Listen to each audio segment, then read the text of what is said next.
In 1780s Manchester, doctors were pouring rotting fish guts into wooden barrels. They let them sit for months.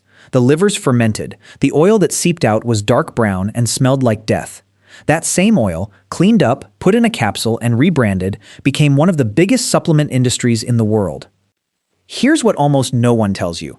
The cod liver oil that grandparents drank actually did save children's lives. The story of that oil is true. It's genuinely one of medicine's great success stories.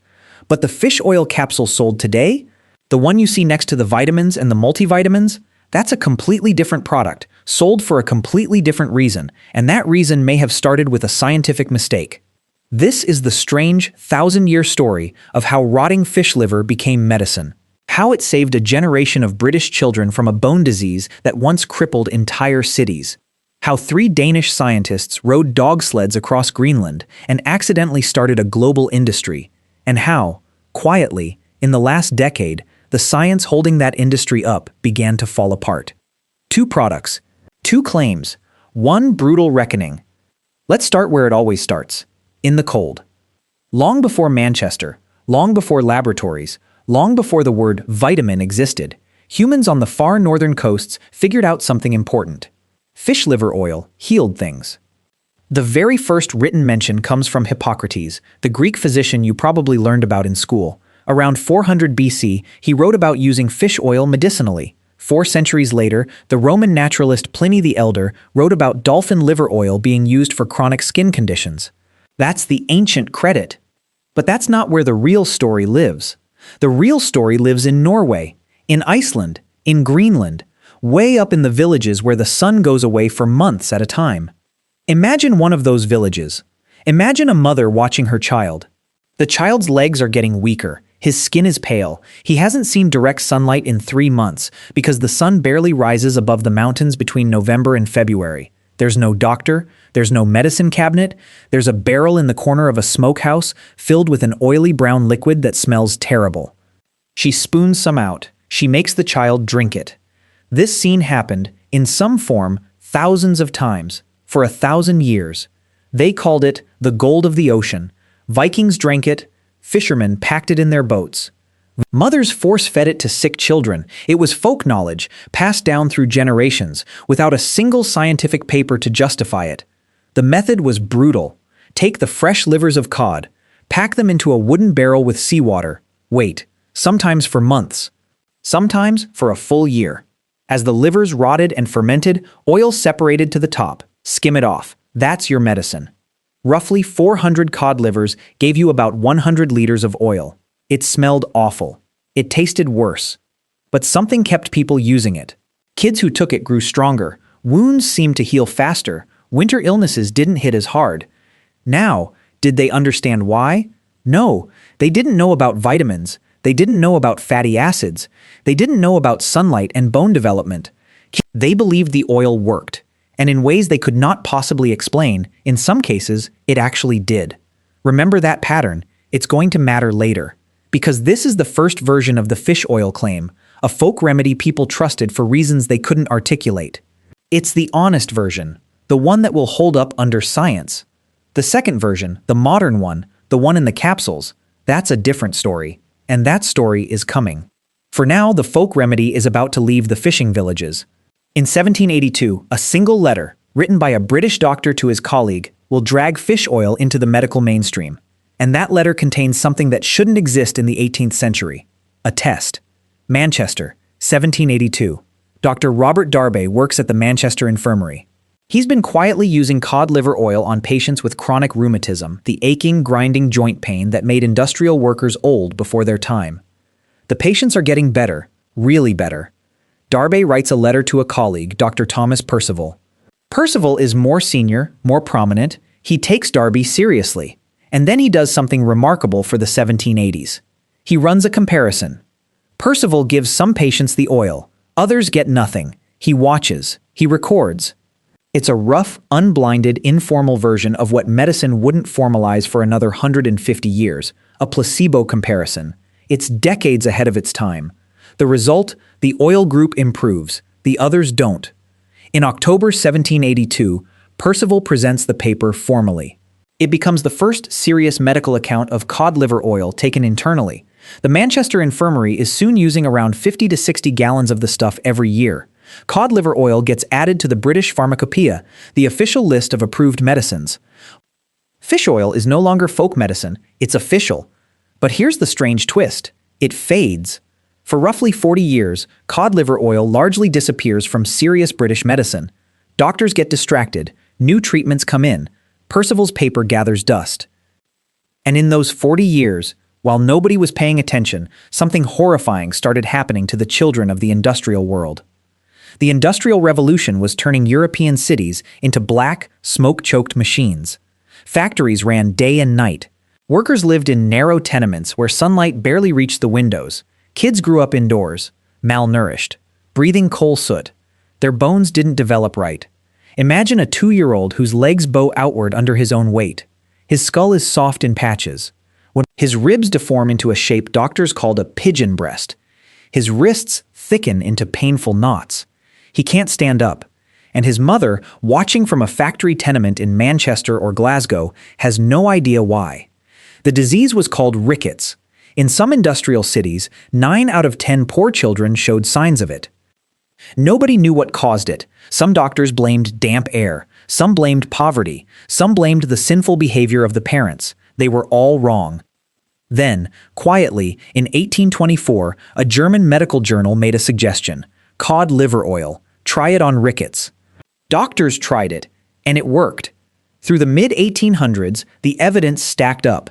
In 1841, a Scottish physician named John Hughes Bennett published a book arguing cod liver oil was effective for rheumatism, gout, and scrofula, a form of tuberculosis.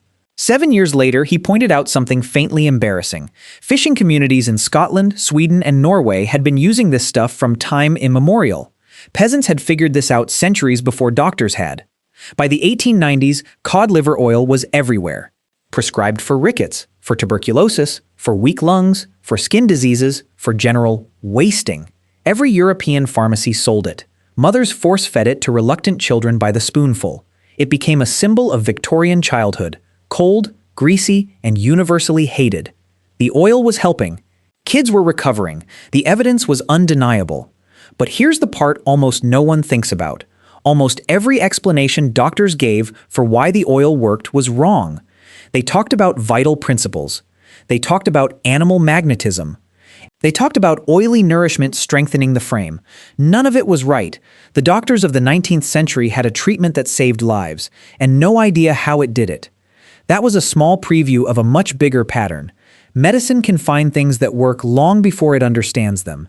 And sometimes, as we'll see later, medicine can invent explanations that sound scientific, get adopted worldwide, and turn out to be wrong. For now, though, one question was becoming impossible to ignore. What, exactly, was in cod liver oil that was healing these children? The answer would take another 30 years to find, and it would launch modern nutrition science. King's College for Women, London, 1918. A British doctor named Edward Mellanby is trying to solve rickets from a completely different angle. Two competing theories were fighting for dominance. Some scientists said rickets was caused by lack of sunlight. Others said it was caused by lack of something in food. It felt like an either-or, sunlight versus diet. One had to be right, the other had to be wrong. Mellanby designed an experiment to settle it. He took a group of beagle puppies. He fed them a diet based on porridge, the traditional food of Scotland, where rickets was rampant, and he kept them indoors, away from sunlight. He was essentially recreating the conditions of a poor industrial childhood in a controlled setting. The puppies developed rickets, bowed legs, soft bones, the whole picture. Then Mellanby did the critical thing. He added cod liver oil to their diet. The rickets reversed. In 1919, he published in The Lancet. His conclusion was simple. Something in cod liver oil, something in food, could prevent rickets. He'd found the missing piece. He just didn't know what it was. Enter Elmer McCollum, an American biochemist. He'd already discovered vitamin A a few years earlier.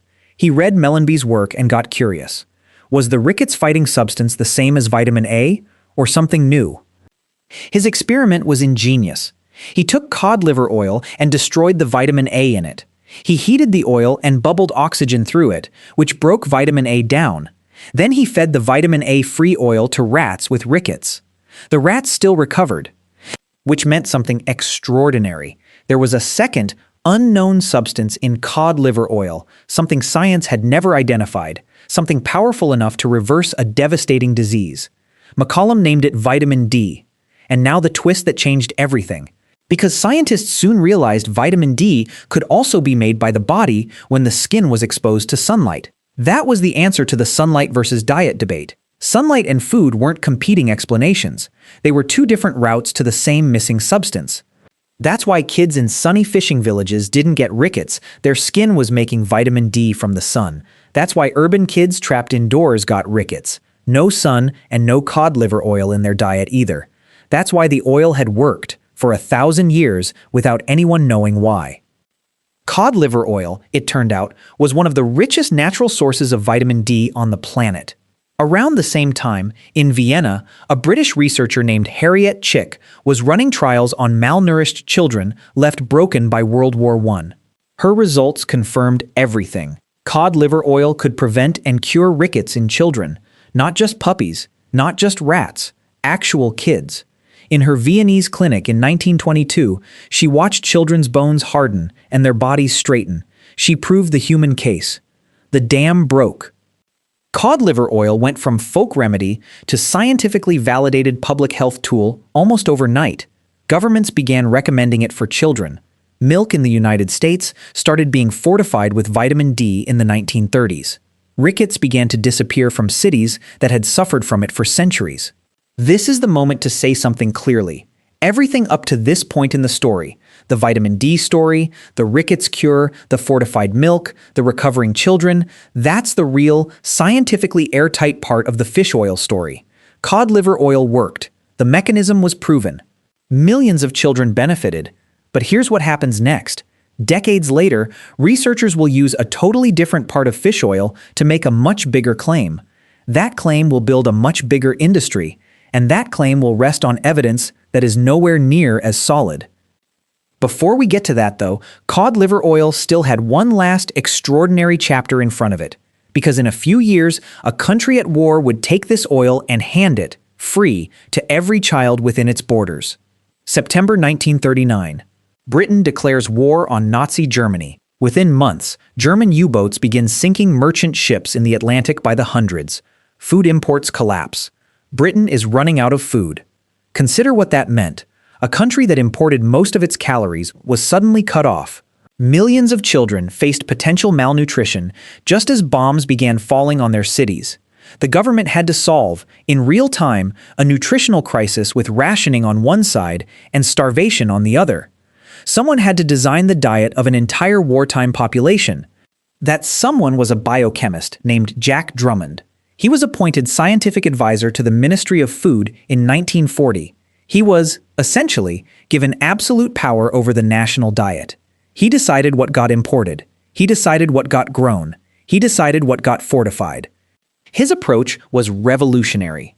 He didn't just cut calories. He redesigned nutrition around science.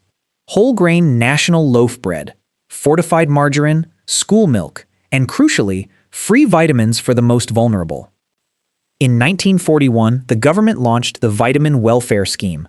Every pregnant woman, every nursing mother, every child under 5, free orange juice, free cod liver oil, distributed through local welfare clinics, coupons stapled into the back of every child's green ration book. Picture the scene playing out in millions of British households through the darkest years of the 20th century. A mother, in a tiny kitchen, with a spoon in one hand and a bottle in the other. A child, 5 years old, refusing. The smell, the taste, the texture, a gag, a cry. And then, usually, a spoonful of malt extract afterward to kill the flavor. The kids hated it. Every account describes the same experience. The oily thickness, the fishy sting, the way it lingered. But something remarkable happened. British children got healthier during the war. Not despite the rationing. Because of it, infant mortality dropped. Average height increased. Nutritional deficiency diseases fell. Even in the middle of the Blitz, with cities being bombed and food being scarce, the health of British children improved. Dr. Magnus Pike, a nutritional advisor at the Ministry of Food, later wrote that as Britain stood alone against the foe, beleaguered and bombarded, the health indicators of the population actually got better. The war ended in 1945. Rationing didn't. Some restrictions lasted until 1954, and the free cod liver oil program, it kept going long after the bombs stopped. The British government continued distributing free cod liver oil until 1971, nearly 30 years after the war, because the officials believed, and had evidence to believe, that this ancient folk remedy was producing the healthiest generation of British children the country had ever seen. An entire generation grew up on medieval Norwegian fish oil, delivered by a modern welfare state. This is the peak of the honest fish oil story. The vitamin D was real. The deficiency was real. The children genuinely benefited. Everything about cod liver oil, up to this point, is one of medicine's great success stories, which makes what happens next all the more strange. Because at almost exactly the moment the British program was ending in 1971, 3 Danish scientists were about to publish a paper. That paper was about the same oil, sort of, different molecule, different mechanism, and a completely different disease. They were going to argue that fish oil could prevent the biggest killer in the Western world, heart disease, and they were going to be believed, everywhere, for decades. Whether they were right, that's a different question. 1970. The northwest coast of Greenland, a village called Uummannaq, population a few hundred, surrounded by sea ice. A young Danish doctor, 32 years old, is riding across the ice on a dog sled. His name is Jørn Dierberg. Behind him, his mentor, Hans Olaf Bang, a third scientist named Asa Brendum Nielsen. They're not here for adventure, they're here to solve a puzzle. The puzzle was this: in Denmark, in the United States, in most of Western Europe, heart disease was killing people at an epidemic rate. In American men aged 45 to 64, coronary heart disease reportedly accounted for around 40% of all deaths. But among the Inuit of Greenland, the same age group, the reported rate was around 5.3%, which made no sense, because the Inuit ate a diet that should, by every nutritional theory of the 1970s, have killed them. Roughly 60% of their calories came from fat, almost all animal fat, whale blubber, seal meat, fatty fish, almost no vegetables, almost no fruit. By the rules of Western nutrition, they should have been dropping dead of heart attacks. They weren't, or so the numbers said. And it was those numbers, that low reported heart disease rate, that brought Dierberg and Bang to Greenland in the first place. Hold on to that fact. Those numbers were about to become the foundation of a global industry. And decades later, someone was going to take a very close look at where they came from. The expedition itself was grueling, cold, isolated. They collected blood samples from around 130 Inuit people. They gathered detailed food diaries. They wrote everything down in below-freezing conditions and shipped it back to Copenhagen. Then, they hit a wall. Their equipment was primitive. Their gas chromatograph, the machine used to analyze the fatty acid content of blood, was so old that the analysis took 2 years to complete. 2 years. In a modern lab today, the same work takes about 2 weeks. Imagine Dierberg, 32 years old, waiting month after month for a slow machine to reveal whether an entire expedition had been worth it. When the numbers came back, they told a story nobody expected. The Inuit blood was full of 2 specific fatty acids. Fatty acids that Western scientists had barely paid attention to. Their scientific names were long and clinical. Eicosapentaenoic acid, docosahexaenoic acid. You know them by their initials, EPA, and DHA. Together, they belong to a family called omega-3 fatty acids. And the Inuit were eating them in quantities that dwarfed anything seen in the Western diet. In 1971, Bang, Dierberg, and Nielsen published their first paper in The Lancet. It described the unusual fat pattern in Inuit blood. It was the first shot of a scientific revolution. But they weren't done. In 1978, they went further. Another Lancet paper. This time they proposed a mechanism. Omega-3 fatty acids, they argued, changed the way blood platelets worked. They made blood less likely to clot, less likely to form the dangerous blockages that cause heart attacks. Their hypothesis was clean, elegant, explosive.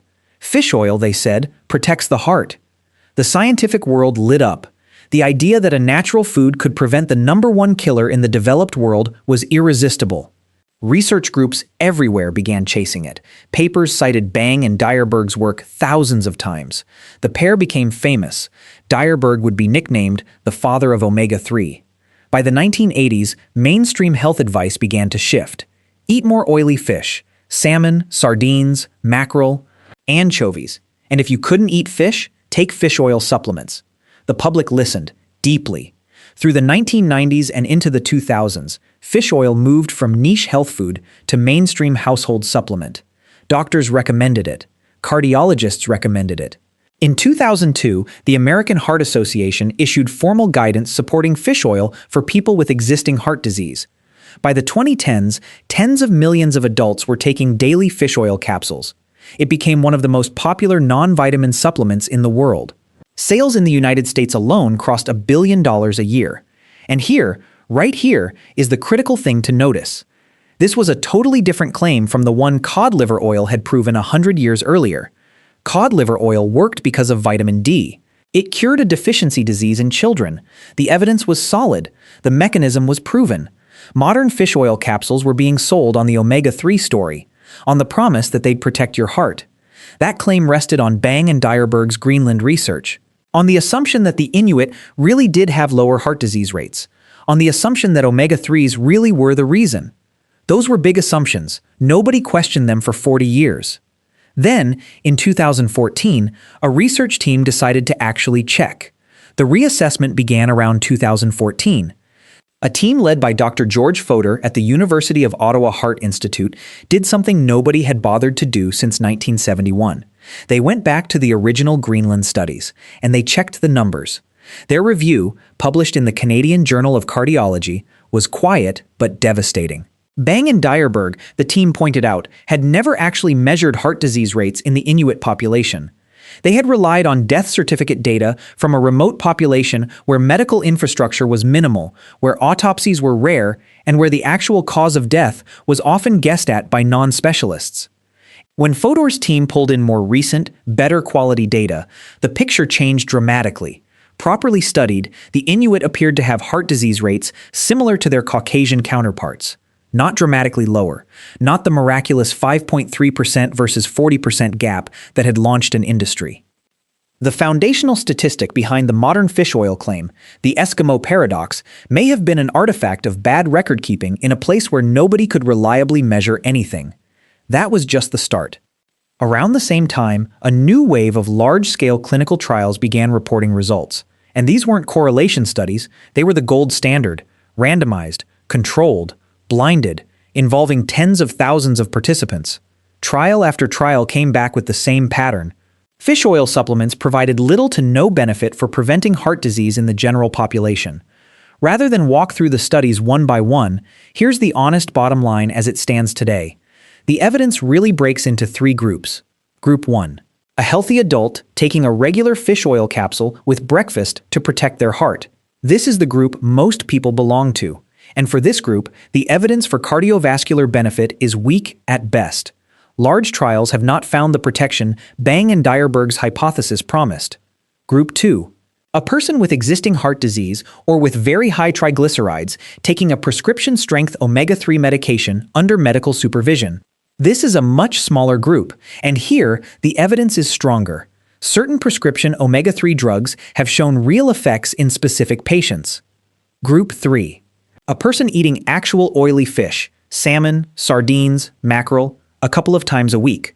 Here the evidence for general health benefit is stronger than the evidence for capsules. Something about eating the fish, rather than isolating a molecule and swallowing it in a soft gel, appears to matter. 3 groups, 3 different pictures. One massive industry that mostly sells to Group 1, while the strongest evidence sits with Groups 2 and 3. Now imagine the person we're really talking about. A shopper in a pharmacy aisle. She's looking at a bottle. The label says, supports heart health. She trusts that phrase. She trusts that the science behind it holds up. She has no way to see that in the last 10 years, that science has been quietly falling apart under those 2 words. That's the modern reckoning. Not a scandal, not a fraud, just a slow drift of evidence in the opposite direction from where the industry is still pointing. And yet, the industry never blinked. Today, fish oil is a multi-billion-dollar global business. Estimates of the exact size vary, depending on how you define the category, but by any measure, it's one of the biggest supplement industries in the world. The broader omega-3 supplements market is projected to grow past $12 billion by 2030. Almost none of it comes from cod anymore.